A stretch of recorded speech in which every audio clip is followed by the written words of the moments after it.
Hey guys, welcome back. BDCKR here. We're back with season 6, episode 21 of our P&Q&C&A&T videos, which is an acronym which is basically a puffed up version of Q and A. Right. So before we get into the questions, which is why we have some of those other letters, or quick note actually before that even, if you want to listen to this in podcast format, if you're currently on the video, links to the description for all the major podcasting platforms. Yes. But as a second thing that we do before we talk about questions and answers or comments, you have some stuff that you want to talk about. So stuff that happened this week.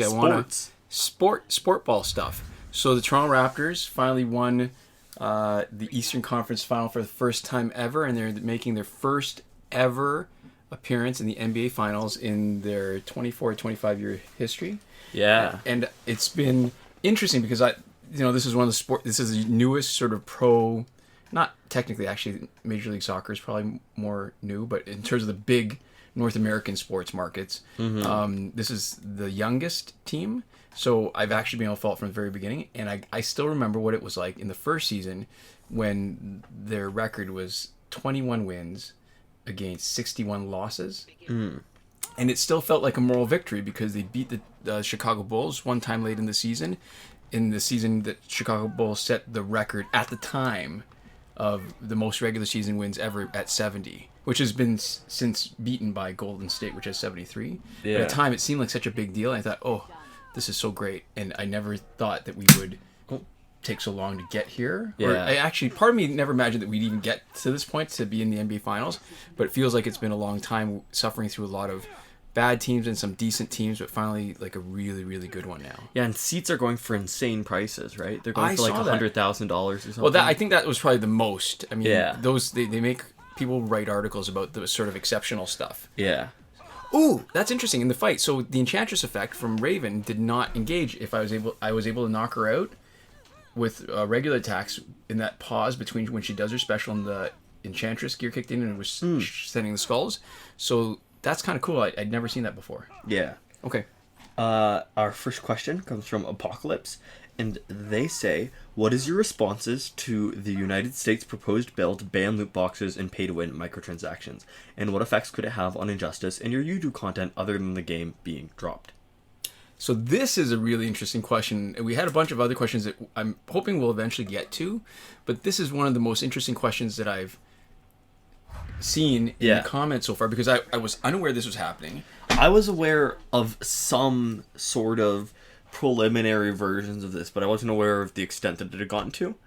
My question is, do you want to read the article excerpts that we have here first, or do we want to do opinions first? All right, no, definitely. I think it helps to give some context for what we're saying, that people can follow along with what we're saying. I'm not a big fan of those things where you have to figure it out and then afterwards maybe you have to read it again or listen to it again because you didn't know what they were talking about. That's true. Okay. All right. So this couple places. One was from TheVerge.com, and it says the legislation would, if approved, prohibit the sale of loot boxes in games targeted at children under the age of 18.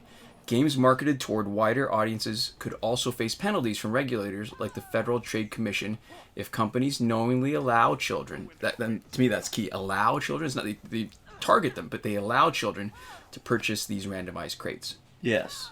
Social media and video games prey on user addiction, siphoning our kids' attention from the real world and extracting profits from fostering compulsive habits, Hawley said. No matter this business model's advantages to the tech industry, one thing is clear. There's no excuse for exploiting children through such practices. Regulators would determine whether a game is targeted at minors by considering similar indicators that they already use under the Children's Online Privacy Protection Act, COPPA. Subject matter and the game's visual content would help regulators determine who the game is marketed toward. Pay-to-win mechanics in games targeted at minors would also be outlawed under this legislation. This includes progression systems that encourage people to spend money to advance through game's content at a faster pace. Yeah. And then, to elaborate a little bit more, a different article from PC Gamer says, the bill itself gets fairly specific about what does and does not constitute a finable pay-to-win transaction in games. Cosmetic items like weapon skins and character costumes are fine, but anything that offers a competitive advantage in player versus player, of course, would be a finable offense, not just for the game's publishers, but for distributors like Valve as well. The bill also outlaws selling time savers, the kind you often find in Ubisoft's single-player games like Assassin's Creed Odyssey. Yeah. And I think this is a really interesting topic, and there's a lot of sort of perspectives. What's your overall opinion? I want to hear first, maybe. I think this would kill injustice for so many different reasons. I mean, and it's not even the obvious part with loot boxes, although that would hurt. I mean, they're talking about time savers, right? Yeah. Imagine that. So here's the thing. Framing the idea, I mean, if you just heard that on the face of it, you didn't play Injustice, it may not seem that bad. But this is a good example of how you frame it makes all the difference. So if you imagine an arcade video game that normally costs 25 cents per play, but it lets you play free once a day, that bill applied to arcade games would make that illegal. Because the free plays that we get, we assume that's the norm. Yeah. And that paying to play with the recharges is the exception. That's pay to play, not pay to win, and that's not a time saver, is it? Oh yeah, totally. So if you can normally play and you're paying so that you could save time so that you could actually play again, that's actually being targeted. But that's not saving time. But when they talk about time savers, like in Assassin's Creed Odyssey, they're talking about things that don't inherently limit your playtime. They're talking about things that will give you something in the game that you would have to have grind for otherwise. No, maybe I should have found the clip, but there was another excerpt from the article. Probably better. This is one example where it'd be better to go to the source, but I just can't be asked to read through legislation because sometimes that legalese is not clear. But they were talking that it would be things that would save you time, so that if there were things that delayed your playing the game, and that you could pay to bypass that, so you wouldn't have to wait to play it. That's the description of energy recharges. Yeah. So because the thing that I think about this that's difficult is that games to some extent need to be profitable, right? They need to be profitable to people making them. And I think a lot of pay to win and pay to play mechanics are sort of predatory, especially the way that they're implemented, right? Sure. So I think there's definitely limitations that you want. And I think I do want some regulation, whether that's, people like self-regulating just because people will no longer pay money for these sort of predatory like practices, or some video game body that sort of reviews games based off of these practices, so they give people a good idea of whether they want to get a game or not, or something, right? Like I do want something to change. But this is one of those things where if you've got a hammer, everything looks like a nail. Yeah. The way they're actually doing this, where just make something illegal. Yeah. That's ridiculous. Because all right, so if you're really worried about games where kids are playing it, there's two separate things, right? The paying for it versus the attention. Because when they talk about it, the guy's saying, well, they're taking up too much of their attention span. This doesn't solve it. This just keeps us from paying money. Yeah. It really is a monetary thing. So why don't you just set the limit on the monetary damage? Right? So the key is, if we're talking, mobile games are a whole different beast than computer games. Way back when, people used to buy computer games. Yeah. And once you bought it, you had it. That was it. Yeah. And the hardest part was convincing people to spend the money on the game. Mm-hmm. And, back then, the game reviews mattered a lot more. There was very little... I'm just thinking because, we're talking before internet really, in a lot of ways, like where it was an internet was useful, where you could download games. Yeah. That you're actually asking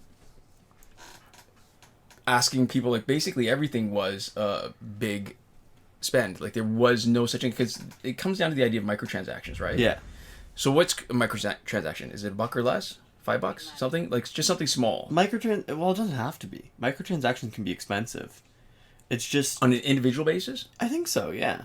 So would you consider a $50 transaction a microtransaction? Any purchase in the Injustice store is a microtransaction. Huh. I think a microtransaction is anything where you are doing something within the software that you already have.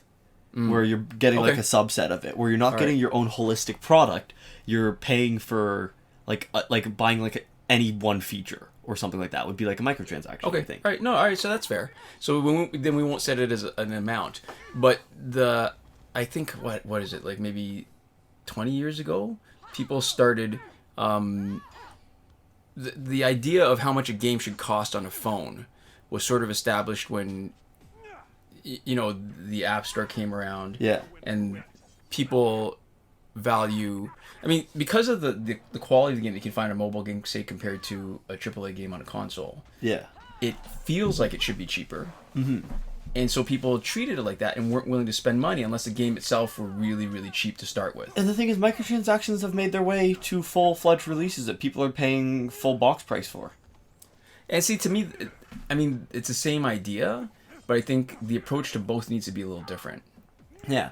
The problem is that, and I saw a video on this on Extra Credits, a good YouTube channel. They're developers and designers, and they talked about how a lot of these games, the reason why they're getting microtransactions stuffed into them is because the price that games are selling for has remained relatively static, and obviously the market is large and expanding. Right. So if you capture enough consumer attention, you can still make money based off of the amount of money that you make per game sale. Mm-hmm. But the cost of games is expanding, and the price of games is not changing. It's changed here in Canada, but that's just because of exchange rates, right? Right. So the actual value to developers in US dollars is not changing very much. Right. And so they need to, or they need to make money on a game to make it worth it. And because these developers are spending, like studios are spending multiple years on single games, right? Right. And they release them, a single crap selling game can kill a developer. Right. A single really bad game, people are staking more and more on the success of a game. So breaking even isn't good. You need to make back and make more than you spent making your game by a certain margin for it to make sense. So you can capture a larger portion of the market, or you can try to get more money out of the portion of the market that you captured, and you can't do that by charging more for your game. So you have to do that. And when you say you can't do that by charging more for your game, is that people won't accept it. People right? won't buy it. They have an expectation of this is the price point and it should never change. Yeah. If you want to price your thing competitively, the best way is to try to do microtransaction stuff. So I saw that, and that's an interesting argument. And I don't think their argument overall was that all microtransaction games are good and you should just suck it up, right? Because I think there's definitely it's an explanation for why it's happening, because it's not sustainable. Basically, like if you still want good games are not getting cheaper to make. Yeah, they're not getting fewer developers, fewer man hours to put into it. Yeah, and the cost of a person's time, even with just inflation, has gone up. So there shouldn't be an expectation, but there is, because this is what people are used to paying. This is the same thing that we talk about, like in real life, where people have expected the price of goods to drop because there's so much global trade, and it's exploiting the people who live in countries where their time is valued much less. Yeah, and so people want to pay low prices for goods, and they don't. Nobody ever asks how the goods are made. So you have to exploit, or you don't have to, but to be competitive, right? A lot of companies' best way of being competitive, it's a really easy, really sort of viable way to be competitive is to exploit cheap labor. Right. Yeah. And you don't have to, but most of the places that don't have to make some point of being premium, right? You have to charge more. You can't be cheap without... Well, that thought, I just want to point out, because this is perfectly in line with something that I was thinking about this week, is that minimum wage, legislating minimum wage, is probably one of the most important things government can do. And I'll tell you why. Because one of the main reasons that the good employers have difficulty paying their employees more, so the employers that actually want to treat their workers equitably, is that they put themselves at a competitive disadvantage. So if they actually are better to their employees, unless they have some sort of special font of money that they can access that other people don't have, they're gonna lose out, because they're gonna have to price their stuff. Yeah, it only makes sense to pay your employees more if that in some way transfers. What am I saying? There's some benefit to it. Translates to more profit, basically. It has to actually provide value in some sense. If you want to be competitive. If you're thinking only as a corporation, right? Yeah. From a purely business perspective. And obviously, if you can afford it, right? And this is why I think one of the most damaging things the current Ontario government has done is cutting out the planned increase in minimum wage. And I've made this argument a number of times, and I still strongly believe it is that if your business requires you to pay people less than a living wage, then there's something wrong with your business plan. And if you can't do that, then maybe that business should not be where you're sinking your time. I think that's fair. I think that's reasonable. Yeah, so getting back to loot boxes a bit, I think, I definitely, I think loot boxes are sort of crappy. And when they talk about stuff that's purely cosmetic, right, we're talking about games like Overwatch, or I think Fortnite does this. I'm not 100% sure because I don't play Fortnite. But a lot of games like that have basically that model where the idea is that everything is purely cosmetic. Right. So they want to put people on a level playing field, and they don't want to have people who have played for longer to have better stuff. Right. And to be better at the game. Right? They want a situation in which newer players and players who played for a long time are essentially equals. So that there's not an unfair... It's more skill-based. There's no advantage. And that's fine if that's the type of game, but I actually don't have a problem with a game that offers an advantage to people who've been playing longer, as long as there's a chance for the newer players to come in and make the progress that it takes to get to that point. Yeah, there's a bunch of different ways you can do it. You can have it like, online matchmaking, right? That's what Injustice does. Exactly. And a lot of games have an online matchmaking system, even games that still only have skill-based, right? Like Overwatch has an online matchmaking system where you're supposed to be playing on teams where each team has an approximate, commensurate level of skill. Right. You're not supposed to be playing on incredibly unbalanced teams. And a lot of stuff does that, and I think there's nothing wrong with having progression systems, but I think the one thing that I like is, I take issue with progression systems that are designed from the ground up to not be fun unless you spend money on them. Right. And I take personal issue with that because a lot of time and effort that a developer has put into a game can be ruined for me when they've priced it poorly. Right? If it's monetized wrong, and in a lot of cases, the price point can be pretty low for me to get, far enough into the game where they say, hey, now if you want to actually keep playing and enjoying it, you have to spend money. Especially when it's not clear from the onset if this is a one-time purchase to make the game playable, or if this is going to be purchase one of, any number that I have to make every X number of hours playing the game, or at different stages. But it has nothing to do inherently with microtransactions. It has to do with the game design, which the legislation doesn't actually address. Yeah. So I definitely think legislating it is the wrong idea, but I don't know exactly what the right idea is, because something definitely needs to change.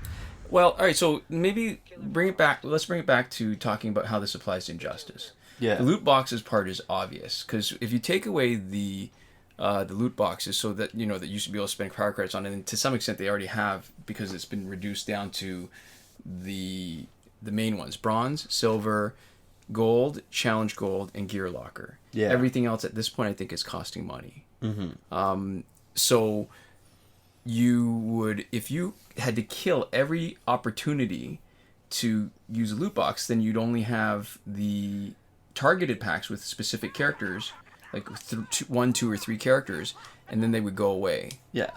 And actually, it wouldn't even be the one. The one is the one that's random. Like, if you could only... That's basically directly promoting them. Yeah. And I think the problem is, I don't think packs are actually a great idea. The way that they have stuff available in the store, I think is actually quite good. And if it was priced competitively, I think having a store like that is the way to go, generally. But the competitive advantage in improving your progress and actually having better characters, where you would get an advantage in player versus player, you would lose the ability to direct promote too. Because the problem is the credits are available for money. They're available for when you play the game. Yeah. They're also available for money. Mm-hmm. So if you were to limit the ability, here's the thing too. This plays into that censorship series of videos I was telling you about, right? Yeah. Censorship.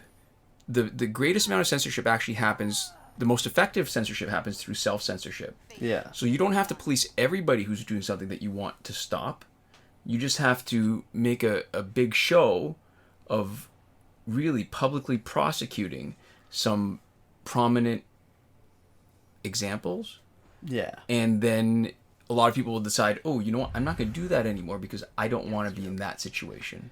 Similar way they did with the MP3s when they, Oh my god. Yeah. I think it was Napster, and the government went after a few infringers Yeah. and charged, I don't know, like kids tens of thousands of dollars. Yeah.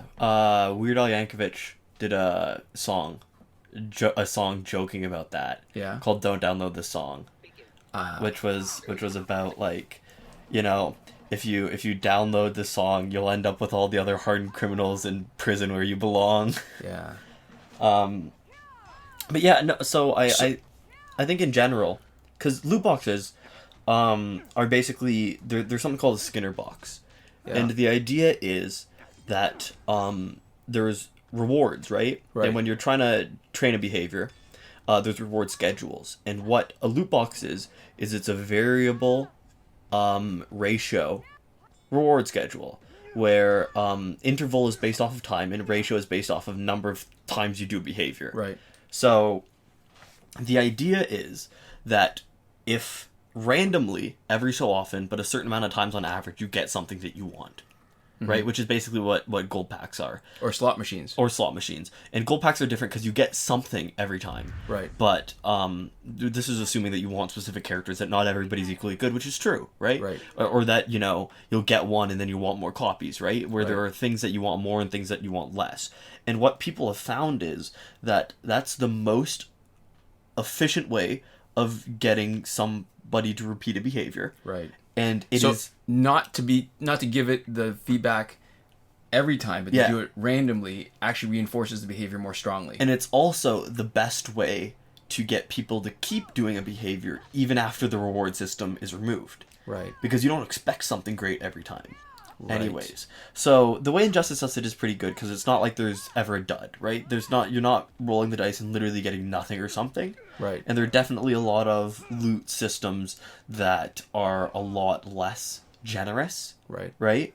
But in general, it's sort of a psychologically manipulative tactic. Sure. Because it's meant to make you do something, and you know, games that are really famous for doing it are MMOs, where like you might even get loot that, for example, your character can't use, right? Right.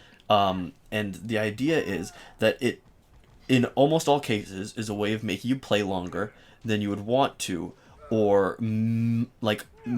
not estimate correctly how to get a reward, or, you know, be frustrated by the system, but not frustrated enough to give up on it because you think that if you keep trying, you'll get where you want. Okay, so but this is why it's a little bit ridiculous to me, the whole idea of legislating this out of the way. I mean, I think it's a Republican that's starting this. I'm not sure, but I think you find very little support for increasing government intervention, and to me, this is a really bad or really good example of why doing this is bad. Because is it better to make it illegal to do something? Because in a lot of ways, advertising is manipulative, right? Mm-hmm.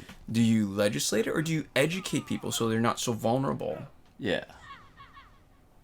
I mean, this getting back to an earlier point I was making, basically, even if you could effectively make the argument that injustice is, if this bill gets passed, Yeah. is not in contravention of it, because it's a little different that, you know, you still have a good chance of winning even without paying for stuff. Yeah, and Injustice does a better job than most places because of their store. Because you can buy Right. a lot of characters without ever having to go through the packs. Yes, except you get power credits, you could buy power credits. Yeah. That's still, like, the fact that you can spend money on power credits means that you could also make the argument that they would be in contravention of this bill. Yeah. If it ever passed. And that's why I think the danger isn't that they would be found guilty and fined. The danger is that they would decide, you know what, it's not even worth the trouble. Yeah. Let's just shut it down for the amount of money that they're probably making, which is, I'm guessing, not a lot.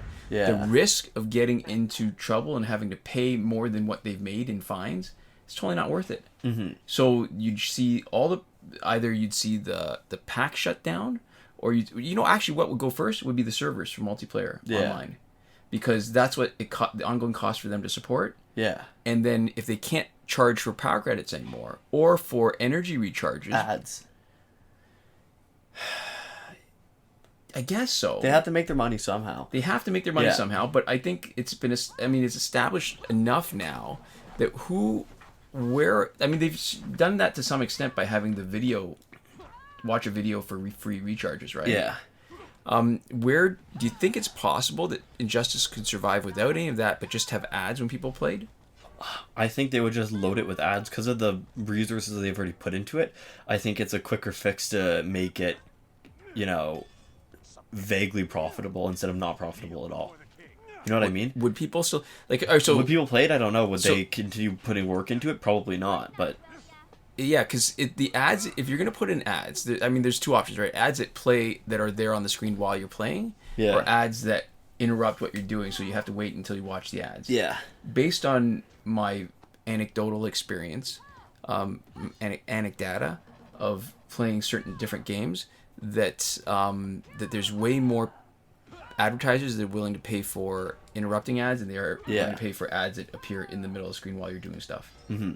If you want to see monetization done really, really well, there's a app called Soda Dungeon, which has monetization done right, where you can get stuff in the game, but like for example, there's ads in the game ever so occasionally, and there's literally an in-game purchase that you can get after a couple hours of playing for in-game gold that removes ads from the game. So you can spend 99 cents for it, and it also has a stat that it improves of your tavern when you buy it. So it's something that you want to buy eventually anyways. All right, so then Soda Dungeon would not be able to do that part, but would be able to let you skip the ads. Yeah, and they also have a way of manually adding in ads for like I think 10% more gold or something in the game. So it's got and there's some other stuff. All right, so some other minor stuff that you can purchase, but its monetization started off really incredibly stripped down, and with updates they've added little bits more monetization, but it's still really sort of consumer friendly overall. Okay, so that's interesting, because when we first started talking about this, when I first read this question, I thought that would kill Injustice, because almost every way, unless you had money coming in, there was no way they would keep on doing it. But if you could pay once a month, like $1, to not have ads, and had ads in sort of obtrusive places, like after every fight you had to watch an ad, I would pay $1 for that. Yeah.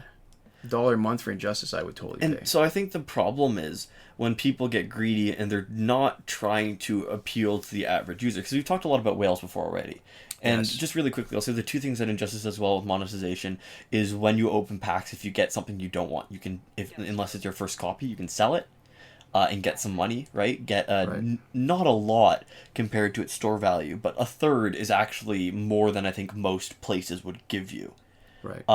And the fact that there is a store in the first place. But yeah, there definitely are good ways to do the ad. The problem is whether that's like they're trying to appeal to people like us, who are generally pretty frugal with this sort of stuff.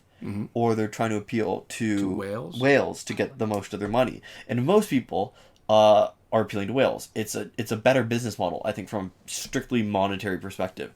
And I think one thing about Soda Dungeon is it's made by a really small team.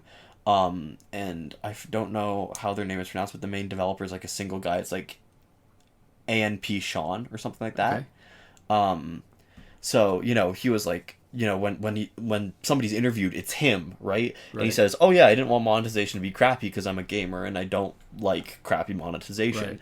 But the problem is that is a small single person making a decision. When you've got a lot of people working on a game, when you've got a game published by a studio, right? You tend to lose a little bit of that personal touch and the ability for somebody's morals to be more important than the amount of money you're making. Or even for innovative solutions, right? Yeah. Because when you're talking about a large corporation, then people are less inclined to take chances and do something different. Yeah, without data. Right. Yeah, so I think it's unlikely, and I think we've seen that time and time again with almost every choice that Injustice has ever made for monetization. It seems unlikely that they're ever going to have a monetization system that is like worthwhile to engage in. You know what I mean? Better than what's going on now. Yeah. I mean, because what's going on now isn't that great They've either. made it worse and worse and worse. Yeah, every step. They've shown that they're not making like good monetary choices. And so let me make the point too that we've made before, but just it bears repeating, that we think it's worth supporting the devs. We put our money into a place where there's actual value, which is not in the booster packs, which we've talked about, but energy recharges. Yeah. Because basically, to me, it's like the model of sticking a quarter in the video game when Yeah. you want to play it. And if you're not getting to play it when you want, if you're spending money on it, then it makes so much more sense that you're spending on money that lets you play more of what you like. Yeah, there was also a while ago where every time Injustice for PC, the first release of the console game went significantly on sale, we would buy a copy and then do a giveaway. Right. That's right. And I also gave a few copies to my friends just because I could. So yeah, no, we do think it's worth supporting the developers for games that you like significantly, and that's why it's difficult, is because it's really hard, because you want to strike the right balance of supporting the games that you like, not giving in to crappy business practices, you know. Right. And I want to point out too that maybe this isn't clear to people who are joining Injustice relatively late in its development cycle, is that originally Injustice came out as an ad basically for Injustice, the console game, and it would give you the chance to unlock things in the game if you had the mobile game. Yeah. And then it gave you a chance to get more stuff if you would share it. Like the Alliance credits used to be from encouraging other people to play Injustice Gods Among Us mobile. Yeah. And I think a lot more bigger studios are doing that now. I remember there's like a Dying Light tie-in where it's literally just you send characters on missions, and it's incredibly stripped down. It's like the most basic thing, but you literally get like resources that you can send straight into your actual game. You used to play Fallout.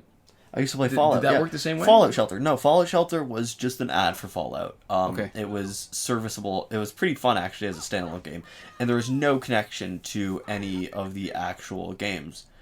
So there was no like, do this thing in one and you go to the other. And it was also monetized for in-app purchases to try to like, increase the amount you spent.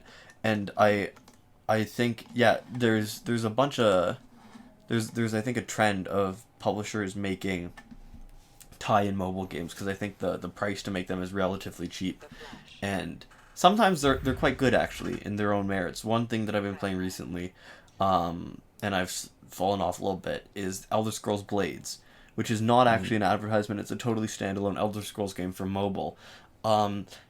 And I don't know how much I like it. I think I don't know if I can recommend it, especially to our Injustice audience. But I've enjoyed my time with it, and I've spent hours on it probably. Right. I don't know how many exactly, maybe 5, 10, something like that. Not an insignificant amount of time, and I've enjoyed my time with it. And it's very grindy and simple, and I think in a lot of ways that it is sort of like Injustice in that sense, where the gameplay loop is relatively simple. There's not a huge amount of customization, and there's definitely less customization than Injustice in terms of options for loadouts and setups. Right. But there's just enough of that where you get to choose what shops you build in your town, choose how you upgrade them, and by choose what shops I mean you build the shops in a sort of predetermined order, but you can like make multiple copies of them if you want to have multiple of them on jobs at once. And there's timers is one of the things that they use a lot of. And random chests that you get from playing is two things, but it's a not bad game, and I think I would give it a tentative recommendation for playing it until it stops being fun, but sort of recognizing when the grind sets in, because I think that's probably the biggest risk with the game is sunk cost fallacy and feeling gypped when you realize you're no longer having fun. Right. And I've been playing for the last 20 hours not having any fun. And hoping that you'll have more fun later if you keep at it. Yeah. Yeah, so wow, we talked a lot about loot boxes, huh? Yeah. Loot boxes and other stuff, but yeah. All right, so maybe if you could do me a favor, at some point, maybe take a look and see, because I hope I'm interpreting it incorrectly, because I guess if the time savers do not include energy recharges, and if players are willing to accept ads and some sort of monetization scheme where you could actually buy out the ads for a limited amount of time, I think maybe Injustice could survive this. But yeah, the question would be if there's an alternative monetization system that is profitable enough for them to keep up their servers, and a little more than that, right? To actually make it like valuable for them to keep up their servers and let the game slowly die. Because I think if something like that were to happen, there's a pretty good chance that they would stop updating the game. So maybe, adding new stuff, so right? maybe the extra point then is that it can't just be the servers. It's got to be enough to cover development, because I think a game like Injustice, even if you kept the servers up, it would still die without new content. That's true. and it completely relies on. And I forgot. I started talking about it. Let me just finish the point I'm making about how Injustice the mobile game was an ad for the console game, which is why supporting the console game by buying copies of it on PC actually did support the same developers because it's all tied in. Yeah, even if it was different people making the games, this is successful on some level if the mobile game makes you buy the console game. Right. And they have no way of knowing that we bought it because of the mobile game. There's no way for us to send feedback. But it's, I mean, they were pretty, the way it was developed, and I think they were pretty clear that this was not originally meant to stand alone, right? It was meant as support for the console game. Yeah. But, I just thought, because I think it's interesting because we've been doing this for so long, and it's easy to forget that people don't have the same history with the game that we do. Yeah. From having played it as long as we have. Mm-hmm. So it's definitely an interesting time. And so I think overall, I think the one good thing is that loot boxes being brought to everybody's attention is the sort of good thing about that. And that's happened a couple times. You know, Star Wars Battlefront is a really notable example of people being like, okay, so this is a game that I paid full price for, that I can be absolutely destroyed by people who have put a ton of money into it. Right. There's like upgrades that makes your grenades deal more damage or something like that. And it's like, that's total crap. Right? Right, but and the key I think there is that because you've already put in a bunch of money. Yeah. I think you've got to judge mobile games a little differently because of the way what people have been willing to accept it in terms of the price for a game, which is very little or nothing. Yeah. And that you have to support the development of those games if you want to keep on enjoying them. But Yeah. if this bill actually goes into effect and becomes legislation, I think what it does is through self-censorship, it's going to kill a lot of games or potential games. And I think in this late in the Injustice life cycle, maybe 5 years ago it would have supported this. Now it definitely won't because of the number of people that are playing it has dropped so far that I don't think it could survive this. Whereas Injustice could have survived it when it first started. Yeah. And it's going to keep a lot of people from wanting to make a game like this anymore. Mm-hmm. Yeah, and I think just while we finish off, because we've talked around a lot of stuff, I can say my two favorite monetization systems in general are, one, upfront cost, where you pay an amount of money and you get an experience, and that's it. Right. And two, I like systems where there is at some point a option for you to pay either to keep playing, to get new content, to do something, and they are very clear exactly what you get. Right. And the best version of that is like, you know, I like it when it's you know, almost not optional, like to the point where it's like pay or get out, basically. Okay. Because they're, you know, when they say, hey, this one-time purchase will do this for you, it'll unlock all this other stuff, and that's it. There's no other options to pay in the game. So when there's a low number of things that you can buy, and it doesn't matter how hard they push those, right? And I think maybe as a third one, because that's actually not ideal, the best one, which is maybe not super viable depending on what sort of game you have, is when there are things that are totally optional. When there are things that are not obtrusive at all. When they don't push. Well, I see skins aren't my favorite monetization option because I don't care about skins. But I'm saying my favorite monetization option is to actually use to support the developer, right? Well, I thought that skins would actually fit as an example so. where it doesn't really, you don't need to have it, and it's totally optional. It doesn't affect your play of the game, but it gives you the chance to show that you're supporting the devs. Yeah. And, you know, obviously, and I'm saying those are my favorite, like, monetization options out of things that I would actually, like, shell out money for the content, you know? But do you have to qualify that by acknowledging that they have to be clear about what you're buying when you first buy the game?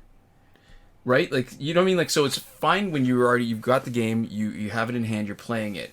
And as long as, I mean, it's different, obviously, if it's a free game, but if it's a game that you actually had to pay for up front a little bit, then they've got to be really clear at the beginning that this is as much as you get, and these are the things that are going to come, because then you can decide whether you want to buy half a game, where you have to buy a bunch of expansion packs to actually enjoy it properly, or whether, you know, that you're going to expect for your $1 for a mobile game or $50 for a console game, that you're not getting the full experience that you're being led to believe that you'll get. That's true. Yeah.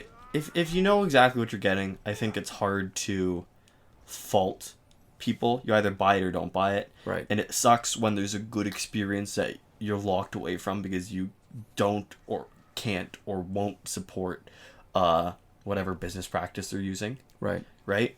And I think that's the biggest shame is when something potentially good gets ruined by this monetization. Well, I mean, there's an analogy there somewhere to compare it to our YouTube channel.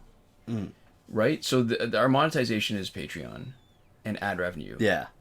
And if we were to lock out everybody, like, you know, mobile games are different than console games because they start off free and there's microtransactions possible.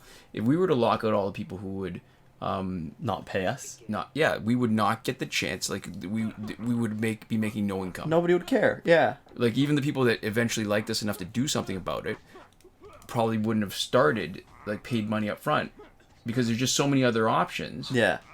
And I don't know. I think this bill would potentially kill innovation. Yeah. Outside of Injustice, right? I mean, Injustice as a game, I think, would suffer a lot, and I don't think it could support any of the monetization options that would be required to change it. Yeah. But I think what it would kill is all the other games that aren't Injustice that do require.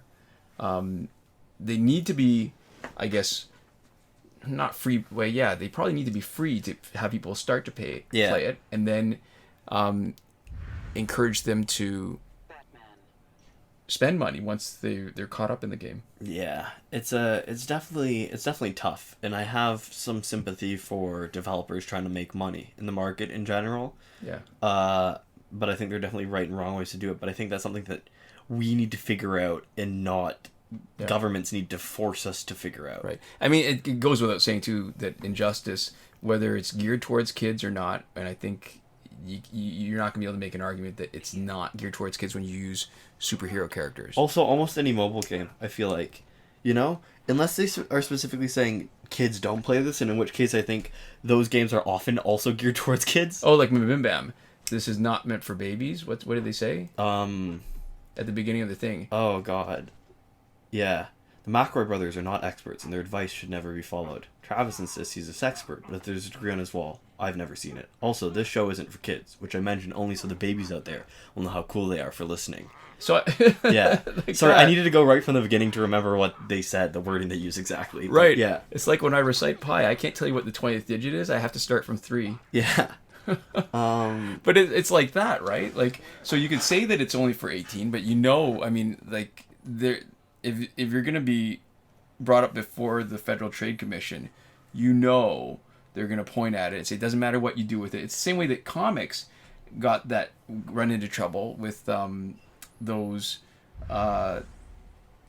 any kind of laws, obscenity laws. Yeah. Where just because they are comics, even if they are clearly not superhero comics and clearly not geared towards a young audience, they are judged the same way just because they're comics, and people are pig-headed and don't understand that comics are their own medium and can have stories that are meant for adults. Yeah. And I think the problem is that at its root, there is, I think, a genuine value in some cases to have legal action taken against people that are being explicitly predatory in their business practices. Right? So I think there are definitely, when people are really sort of transparently designing a system that is meant to take advantage of, Skinner boxes, right? Basically designed from the ground up psychologically to make people spend the most money possible, and then put in a position where they can get somebody hooked, right? Where it's basically like a subtle, gambling adjacent activity. Right. I think there's definitely cases where it would make sense, and I would be supportive of there being legal consequences, right? Yeah. The problem is, I don't know if there's any way to legislate it without catching a bunch of other people in the crosshairs. I mean, here's the thing. To me, there's too many related kind of things where the idea behind legislating against it breaks down. So that means you can't, the same idea where you can buy a pack of baseball cards, and there's certain cards you want and certain cards that you don't want. And loot boxes are only the sort of the sexiest part of the whole thing, because it does actually legislate against advantages, any advantages, not just loot boxes, And maybe loot boxes are the most egregious kind of problem Yeah. or exploitation that the developers can do. But all that other stuff, it's really like, I don't think it really serves any kind of moral or ethical purpose to ban it. Yeah. There's a similar thing where people talk about like restrictions on sex work, right? Mm-hmm. When you have regulations for that, and most of the time, what they're talking about is trafficking, right? That's the thing that they talk about preventing, and people will argue, right, that it's like, well, you're making it about sex work. What you want to prevent is trafficking. There's a way to do it where it's just trafficking, and you're not preventing people from making livelihoods. Maybe people in poverty, right? Maybe people. Because the idea, I mean, if we can talk about specifically trafficking, but I think if we make it more broad, and we talk about the idea is just that people are getting exploited. Yeah. By it. Okay. Exploitation. That's true. Where people will talk about, like, people who don't want to be in sex work and somehow are forced into it. Yeah, and if you're broadening from trafficking, that's mostly people who are in situations where they have financial need. Right. Right, where it feels like, or it is their only choice, to be, support themselves or themselves and the people around them financially. Right. And I think, obviously, one of them is a bigger issue than the other, loot boxes or sex work and sex trafficking. Right. And I'll let you decide which one you think is a bigger issue. But yeah, it's a similar thing where there are definitely cases, right, within what this would be legislating, where I'm like, yeah, okay, right? But I think the net is wide enough that I think the difference is, and I don't even know if this is exactly the difference because I don't know how hard it is to actually make effective legislation to limit sex trafficking, right? But the difference is as I see it, at least, is that in this case it's much harder to sort of weed out the cases here that deserve to be prosecuted. Right? And I think there might be a way to figure it out, but I sure can't see it. And neither can the current legislators who are bringing up a very flawed bill. Yeah, I think the problem is because it's such a sort of new age thing, right? This is technology which the government is pretty consistently behind on. I don't think in its enforcement will we be getting sort of the nuanced view of what is and isn't okay. Okay, so this is the problem when we go with the best question. We've got 5 other questions that we will not have time for the next week. I don't know the best question. The question with the most to say about it. This is this is how I judge it, where it's the most interesting thing as a point of discussion. That's true. So thanks to Apocalypse for the question. Yeah, and thanks to everybody else who's going to be having their question done in next week's episode, and we're going to save them and roll them over to next week. Yeah, just to finish up, we have a Patreon, patreon.com/BDCKR. And as I've taken to saying at the end of these longer videos, if you have watched this entire thing, you are probably a pretty decent candidate for liking us enough to consider supporting us on Patreon. You obviously don't have to, maybe you like us, but not that much. I'm sure lots of people fall into that camp. We still love you, though, because you're watching. Or if you have, for any reason, if you can't financially, whatever, right? We don't judge anybody, but we do super appreciate the people who do make the choice to support us, who can and want to and do.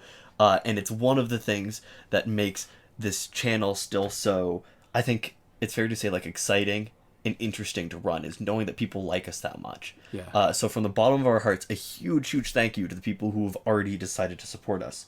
So that's Console Peasant, who is supporting us at the highest last word tier.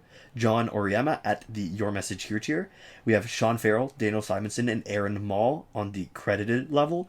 And we also have Eddie G, Chris Wolf, and Lazo Georgiades at the gratitude level. So thank you all so much for your support. And like we said before, all of you for listening, watching, however you can. If you're commenting, if you're liking, all support is appreciated in any form. Yes. We'll see you next time. Komoda.